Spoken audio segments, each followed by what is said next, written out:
행복한 부부, 이혼하는 부부라는 TV 다큐 프로가 있었습니다. 시애틀에 있는 고트만 박사라는 분의 연구를 바탕으로 만든 다큐입니다. 고트만 박사는 근 40년에 걸쳐서 부부들의 대화하는 방식, 그들의 얼굴 표정, 목소리, 또 이런 것들을 연구를 해서 그가 내린 결론이 무엇이냐면은 행복한 부부와 이혼하는 부부를 그들이 대화하는 방식으로 알 수 있다는 것이었습니다. 이혼의 가능성이 많은 부부는 어떤 부부냐면은 대화 속에 비난하는 말, 격렬하는 말, 자기 방어하는 말, 회피 이런 요소가 많은 부부였다는 것입니다. 획기적인 발견은 부부가 이혼하는 이유가 외도라든가 돈 문제라든가 성격 차이 때문이 아니고 그들의 대화하는 방식에 문제가 있다는 것이었습니다. 이것은 아주 획기적인 발견입니다. 여러분, 이것은 우리에게 좋은 소식이 될 수 있습니다. 왜냐하면 그것이 정말로 그렇게 큰 문제가 된다면 의사소통하는 방법을 바꿈으로써 결혼 생활을 고칠 수가 있다는 말이기 때문입니다. 저도 그 프로를 보면서 많이 참고가 되고 결혼 생활뿐만이 아니고 인생 전체에 적용할 수 있는 원리라고 생각을 하게 되었습니다. 남을 비판한다든가 경멸한다든가 자기 방어를 한다든가 회피라는 것은 결국 그것은 죄에서 비롯되는 것이고 사람의 죄성에서 비롯되는 것입니다. 우리가 죄라는 말을 할 때 그것은 어떤 신학적인 교리를 말하는 것이 아니고 남의 이야기가 아니고 교회가 말하는 것이 아니고 죄는 각 사람이 자기의 삶 속에서 자기가 짓는 것입니다. 죄는 인간의 현실입니다. 우리는 죄를 말하고 죄를 생각하고 죄 속에서 삽니다.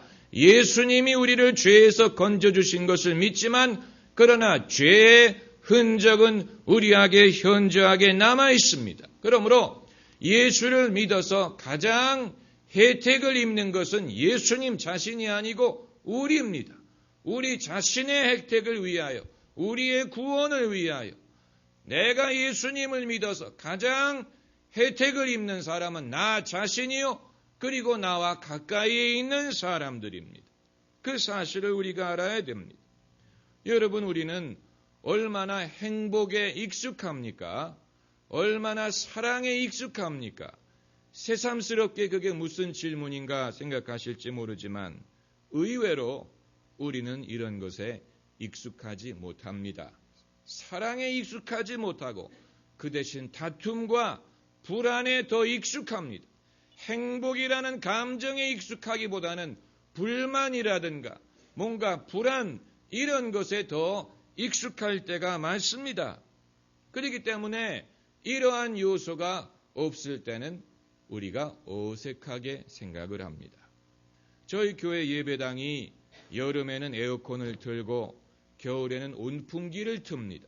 그렇기 때문에 예배 시간에 늘 기계가 돌아가는 소음이 들리는데 봄과 가을에 잠깐 에어컨도 안 틀고 온풍기도 안 틀 때가 있습니다.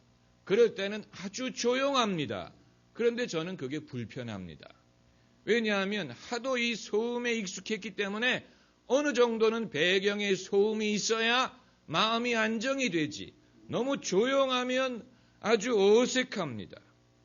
그런데 우리가 평소에 그렇다는 것입니다. 우리가 친절함, 애정 이런 것에 목말라 하지만 그러나 거기에 별로 익숙하지 못합니다. 여러분, 어른들끼리 서로 허깅, 이 껴안아주는 것을 하는 사람이 몇 명이나 있다고 생각을 하십니까? 허깅하는 일, 껴안아주는 일, 그거 익숙하지 않은 사람들 많아요. 그렇다고 해서 그들이 애정을 원하지 않는 것이 아니지만 그것을 불편하게 생각하고 또 어색하게 생각하고 그런 경우가 많이 있지 않습니까? 그러나 우리가 어렸을 때는 그렇지 않았습니다. 어린아이들은 이동하기 위해서는 반드시 어른의 스킨십이 필요합니다.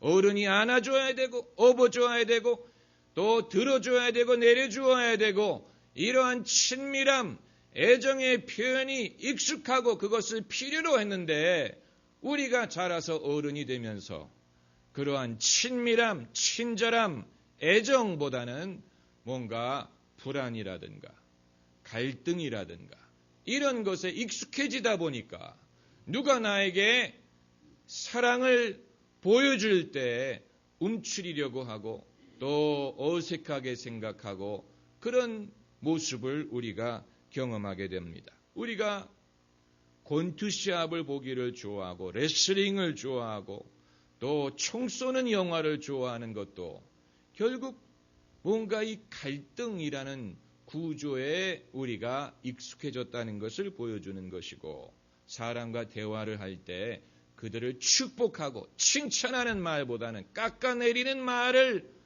해야 된다고 생각하는 것은 우리가 악해서 그런 것이 아니고 그것이 익숙해졌기 때문에 그런 것입니다. 그렇게 우리가 살아왔기 때문에 그런 것입니다. 여러분, 우리는 죄사함을 믿습니다. 죄사함을 구합니다. 죄사함을 받았습니다. 그러나 죄는 여전히 우리 삶 속에 많은 흔적을 남겼습니다. 그 흔적이 아직도 남아 있습니다.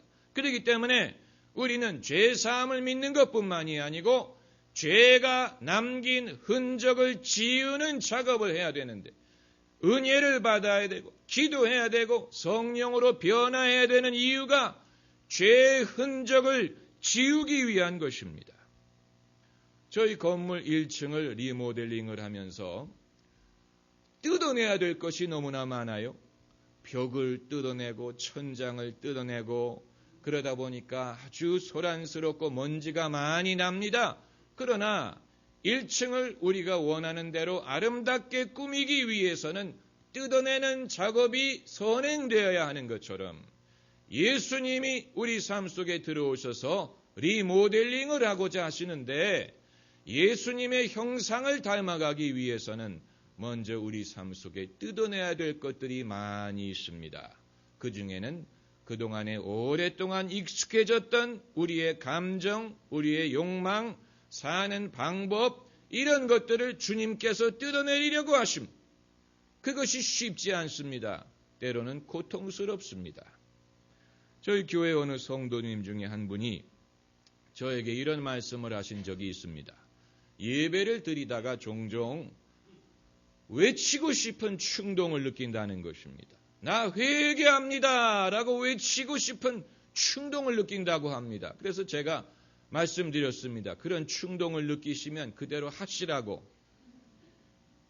여러분, 이것은 감정의 표현이 아니고 우리 삶 속에는 뭔가 우리 안에 있는 죄를 뜯어내기 위해서 이처럼 뭔가 극적인 그런 뜯어내는 작업이 필요할 때가 있기 때문에 그런 것입니다. 성경을 보면 예수님이 가버나움의 어느 회당에서 설교를 하실 때 어떤 사람이 소리를 질렀다고 했습니다. 성경은 그 사람이 귀신 들린 사람이었다고 말하고 있지만 심리적인 차원에서 그것을 해석하면 하나님의 말씀이 다가올 때 그 사람의 삶 속에 있는 모순이 노출이 되었다는 얘기입니다. 하나님의 말씀 앞에서 숨겨져 있던 삶의 모순이 노출이 되면서 그것이 나오는 과정에서 소리를 질렀다 하는 것을 보여주고 있는 것입니다. 한때 토론토 축복이라고 해서 토론토에서 부흥운동이 일어난 적이 있었습니다. 이 부흥운동의 특징 중에 하나는 소위 거룩한 웃음이라고 해서 사람들이 성령을 경험하면서 웃는 그런 현상이 나타났습니다. 우리는 흔히 은혜를 받을 때는 우는 것만으로 알고 있는데 그 집회에는 웃는 거룩한 웃음의 역사가 나타났는데 그런 경험을 한 사람에게 당신이 웃을 때 그 느낌이 어땠습니까? 라고 물어보면 울음으로도 표현할 수 없는 것을 웃음으로 내가 드러낼 수 있었다라고 말을 한다고 합니다. 일리가 있는 얘기예요. 우리가 즐겨 부르던 노래에도 그런 가사가 있지 않습니까? 울고 웃고 싶소 내 마음을 만져줘 나도 행복의 나라로 갈 테야. 여러분, 우리가 행복해지기 위해서 누군가가 우리의 마음을 만져주기를 원하는데 누가 우리의 마음을 만져줄 수 있습니까? 그분은 예수님밖에 없어요. 우리의 마음을 만져줄 수 있는, 우리의 영혼을 치료하실 수 있는 분은 예수님밖에 없습니다. 제가 신학교를 다닐 때 들은 이야기입니다. 어느 중년 남자가 포르노에 중독이 되었다고 합니다. 이건 인터넷이 생기기 전의 이야기입니다. 그래서 이 남자가 가게에 가서 포르노 잡지를 사다가 그것을 보고 죄의식을 느끼고 그것을 버리고, 또 이따가 다시 포르노를 사러 가서 그걸 보고 또 죄의식을 느끼고 그것을 버리는, 이것을 반복을 했습니다. 이 사람은 그리스도인이었는데 이것 때문에 마음속에 많은 그런 갈등을 느꼈습니다. 어느 날 평소처럼 이 사람이 차를 타고 서점을 향해서 가고 있었습니다. 포르노 잡지를 사기 위해서. 그런데 그 마음속에 갈등이 일어나고 있었어요. 그래서 어떻게 할까 하다가 창문을 열고 주머니에 있는 돈을 다 창밖으로 집어던졌습니다. 소리를 지르면서 집어던졌습니다. 이제는 가게 가도 그 책을 살 수가 없게 되었어요. 그런데 그 경험을 한 다음에 이 사람이 그런 유혹과 충동을 극복할 수 있는 힘을 얻게 되었다는 것입니다. 여러분, 사람의 죄의 습관을 끊는다는 것, 우리 안에 뿌리박고 있는 이 죄를 버린다는 것이 이처럼 힘든 것이고 결단을 요구하는 것입니다. 우리가 잘 아는 김유신 장군 이야기가 있잖아요. 그가 젊은 화랑이었을 때 즐겨가던 기생집이 있었습니다. 그래서 하루 일과가 끝나면 의뢰 기생집에 들렸다가 집에 오고 했는데 그 어머니가 김유신을 불러서 따끔하게 야단을 칩니다. 자네가 나라를 위하여 큰 뜻을 품고 이제 삶을 연마해야 되는데 너는 항상 기생집만 들락거리느냐, 이것을 당장 중단하거라. 그래서 김유신이 뉘우치고 어머님 알겠습니다. 다시는 가지 않겠습니다. 이렇게 약속을 했는데 그 다음날 하루 일과가 끝나고 말을 타고 집으로 오는데 꾸벅꾸벅 졸았어요. 그래서 깨고 보니까 그 말이 기생집 앞에 와 있었습니다.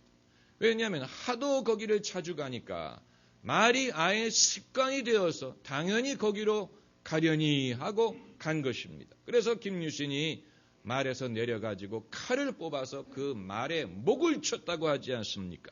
너는 나를 실족해 하는 자로다.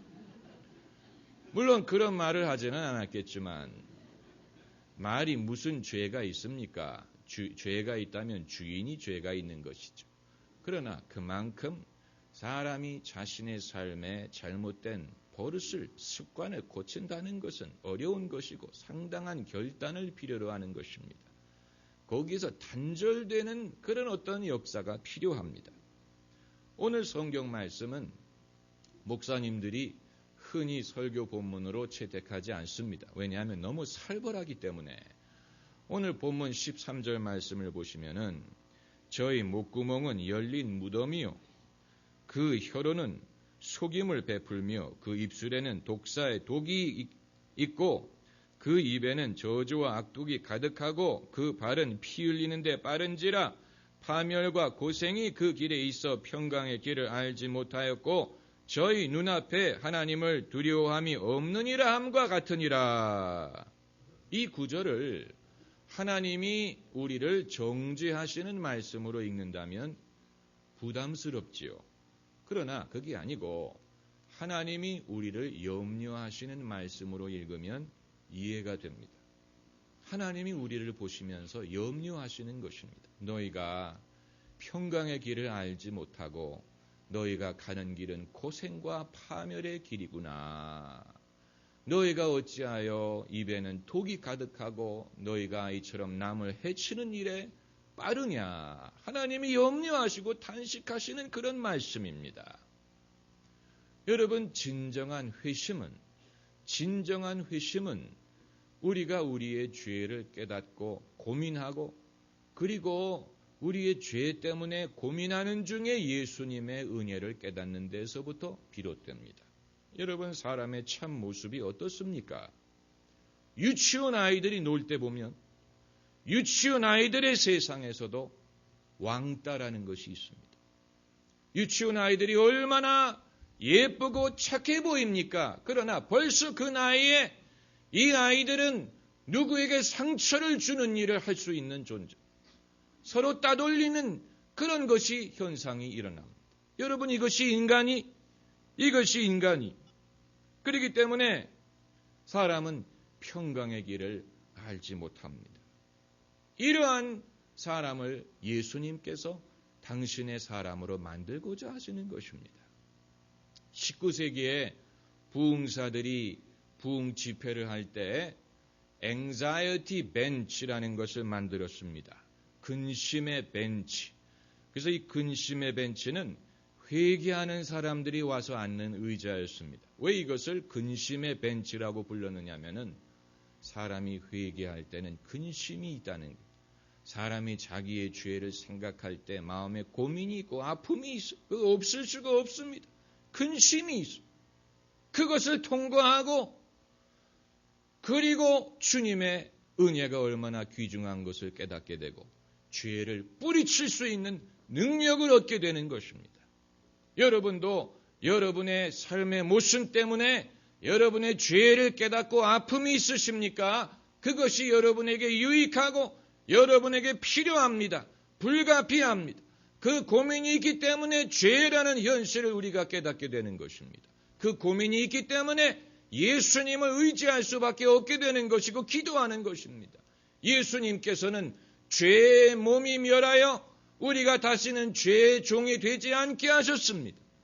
이제 그것을 우리가 믿고 죄 사함을 받음을 믿는 것뿐만이 아니고 주께서 우리를 죄에서 자유하게 하시는 것을 여러분이 경험하셔야 될 것입니다.